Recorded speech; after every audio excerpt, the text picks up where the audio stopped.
Hello and welcome to the programme launch for this year's Brighton Festival, the largest annual curated multi-arts festival in England. I'm Andrew Comben, Chief Executive of Brighton Dome and Brighton Festival, and I'm delighted to be able to share some details and highlights from the programme. For 3 weeks in May, venues and public spaces across the city and East Sussex will be transformed in a joyous celebration of the hope and inspiration the arts can offer. This year, I'm delighted to say we're bringing back 2 of Brighton Dome's historic venues for the festival, this magnificent Corn Exchange and also the Studio Theatre, which have both been recently reopened following a major refurbishment. These spaces are a vital resource for artists and audiences in the city, and they will host a range of national and international work that reflects the festival's reputation and ambition. I'm very proud that this project has been completed in partnership with Brighton and Hove City Council during a period of extraordinary pressure and challenge for local authorities everywhere. These spaces stand as a testament to the importance of art, culture, and yes, Brighton Festival to this city, and the value our residents and visitors place on the benefits it brings. Each year, we select a guest director to inspire and help us create a programme that reflects the festival's and our city's spirit of optimism, openness and inquiry. This year, we're thrilled to have been working with the award-winning children's author and screenwriter Frank Cottrell-Boyce, known for 24-Hour Party People, Millions, and his latest book, The Wonder Brothers. Aside from books and films, Frank also helped devise the opening ceremony for the London 2012 Olympics. And last year he received a BAFTA as part of the team behind Paddington meeting Her Majesty Queen Elizabeth to mark her Platinum Jubilee. In this festival, Frank has curated a vibrant and colourful celebration of hope, wonder, magic and fun, encouraging adults and children alike to experience, play and create, and igniting in all of us the ability to imagine a better world. Here he is to tell us more about his thoughts and the inspiration behind this year's programme. When I was invited to be guest director, I immediately panicked because I knew I was going to say yes, because I knew I really wanted to do it, but I also had no sense that I would do a good job or that I'd be able to do it, which is kind of why I said yes, because out of your depth, that's where you start to swim properly. You should always try to be out of your depth with whatever you're doing. My personal inspiration behind this year's festival, the thought that I'm carrying around in my heart, is something that my dad used to say. He used to say, I wish people would stop singing Ding Dong, the Witch is Dead and tell me what's over the rainbow. And he's talking about that propensity that we have to talk about what's wrong with the world and to fail to imagine what could go right, what good looks like, what a better world would look like. And we'll never get there if we don't imagine better. So this festival for me is a challenge to come up with images of hope, images of joy, fun, beauty, and that's why Brighton is the right place for that. Wonder and hope are essential, and they're also 2 sides of the same coin. It is through wonder, through wondering, that we come to hope, that we come to that wild surmise, that possibility. And the arts are the workshop of hope.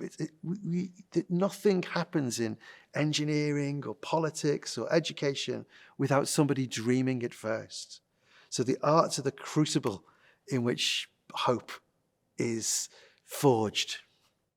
Brighton Festival does things that no other festival does. And the things that really strike me as really kind of throwing the doors open to everybody are that children's parade. I love it that children are at the centre of this. It's a beautiful, beautiful thing. And also the mega table tennis tournament, because if you don't know about the Brighton Table Tennis Club, then you don't know how good life can be. That is a proper image of hope. That is a fantastic thing, the Brighton Table Tennis Club. So the children's parade and the table tennis at the centre of this big arts festival. Come on, that is brilliant, isn't it? What I want people to take away from this festival, first of all, I would like them to have lovely memories to look back on, but more than that, some kind of hope to look forward to, some kind of idea of what a better future could be. Brighton Festival is always wide-ranging and eclectic, And this year we have an expanded international programme featuring artists from Africa to Australia and from Canada to Cuba, including many premieres and works commissioned especially for the festival. We're also thrilled to be welcoming back guests from closer to home, including authors Michael Morpurgo and Julia Donaldson, comedian Sarah Pascoe, and former Brighton Festival guest directors, poet and musician Kay Tempest and artist David Shrigley. In a celebration of magic and nature, we'll stage the UK festival exclusive of Wonders, an awe-inspiring show from world-renowned mentalist and performance artist Scott Sylvan, which explores the myth and mystery of ancient Scottish landscapes through breathtaking illusions. We also have the world premiere of Ground, which invites audiences to gather, eat and listen in an experience exploring the tangled history of plants at off-grid eco-building Earthship. The Young Readers programme will spark the imagination of both adults and children as Frank and fellow authors Cressida Cowell, Joseph Coelho and Chris Riddell gather for the Wonder Panel, a discussion exploring the glory of storytelling. Elsewhere, Frank will join writer-illustrator Nadia Shireen to host former Children's Laureate and Gruffalo creator Julia Donaldson in a live version of the podcast The Island of Brilliant.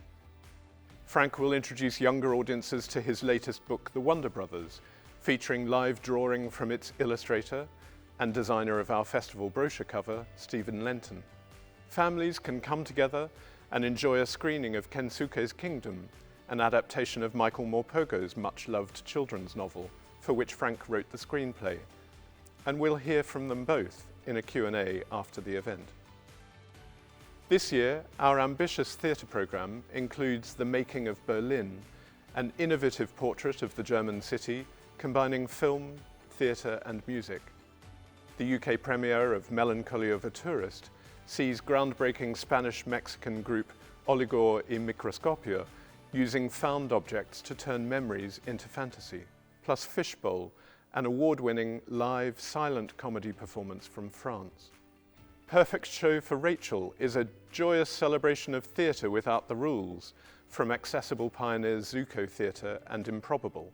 We'll host the UK premiere of Canadian provocateur Cliff Cardinal's radical retelling of Shakespeare, The Land Acknowledgement, or As You Like It. And from Italy, polystyrene shapes come to life in beguiling physical theatre Materia.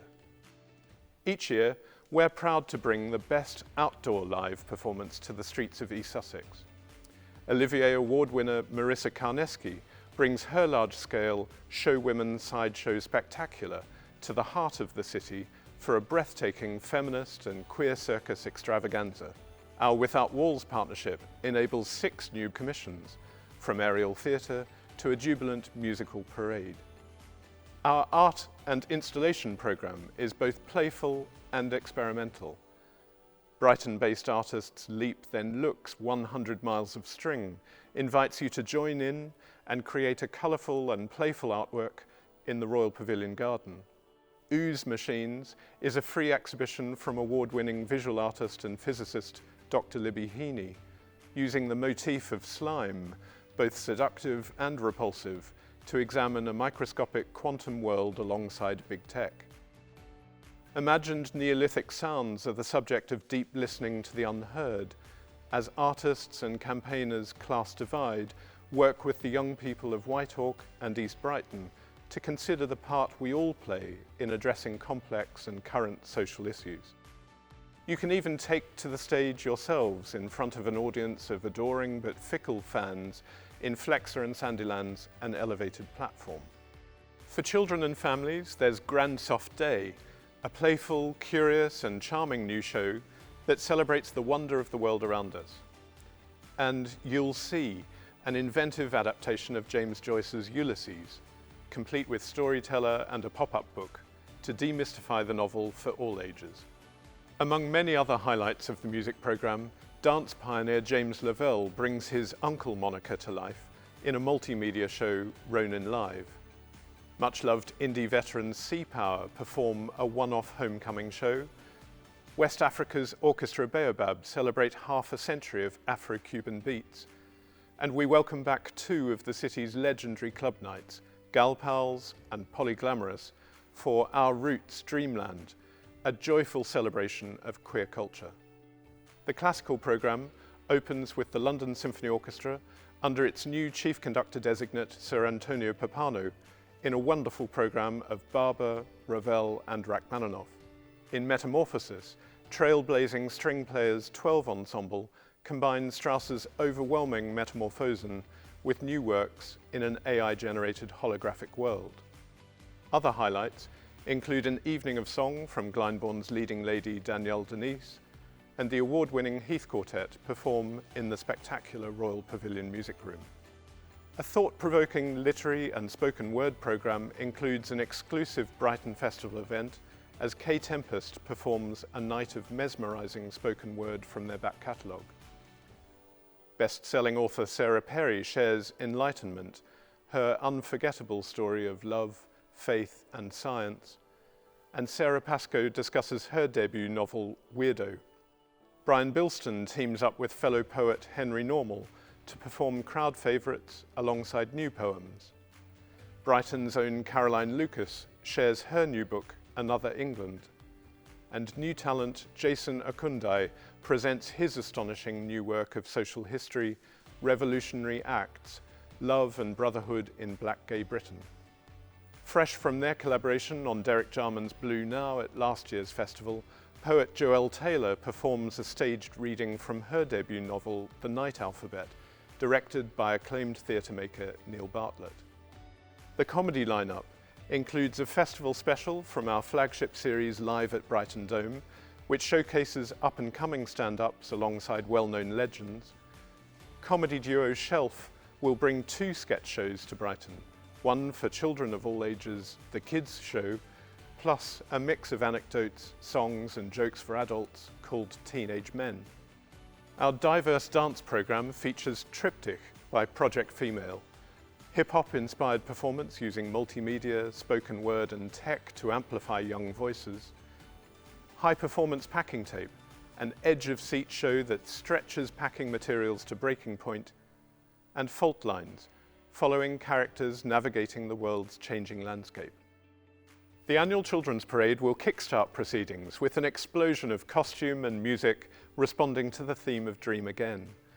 And we conclude with the have-a-go brilliance of Brighton Table Tennis Club's mega table tournament. Throughout the whole festival, we look to celebrate this hopeful, vibrant, creative city as we really are and as we might like to be. I've shared just a taster of this year's highlights, and our press pack, coming your way shortly, will include full details of the programme. I hope you enjoy exploring them.